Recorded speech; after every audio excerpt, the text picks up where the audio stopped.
সোম আবারও মামাবাড়ি চলে এসেছে। মামাবাড়ি এসেই সকালবেলা বায়না ধরেছে দাদুর সঙ্গে ঘুরতে যাবে। দাদু সকালবেলায় বাজার বেরিয়েছে আর ও ভাবছে দাদু ঘুরতে যাচ্ছে, কিন্তু ওকে নিয়ে যাওয়া হচ্ছে না।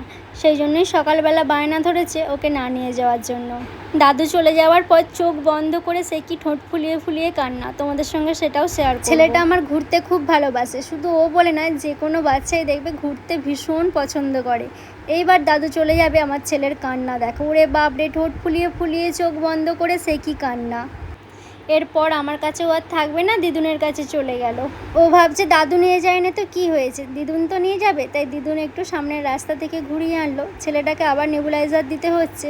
ও ঘুমিয়ে পড়ার পরে আমি নেবুলাইজারটা দিই, কারণ ও যতবার জেগে থাকে, যতবার আমি জেগে থাকার সময় দিতে গেছি ততবারই কিন্তু ফেলে দিয়েছে, নষ্ট করেছে। এদিকে সোমবার তো আমি ভাত খাই না, প্রতিটা সোমবারই করি। এইবারে আবার 5টা সোমবার পড়েছে। সকালবেলা একটু মা মুগ কড়াই সেদ্ধ করে দিয়েছিল, সেটা খেয়েছিলাম। আর দুপুরে খেয়েছিলাম শ্যামা চাল সেদ্ধটা, কিন্তু আমি আমার ছেলেকেও দিয়েছিলাম, ও একটুখানি খেয়েছিল, বাকিটা খায়নি।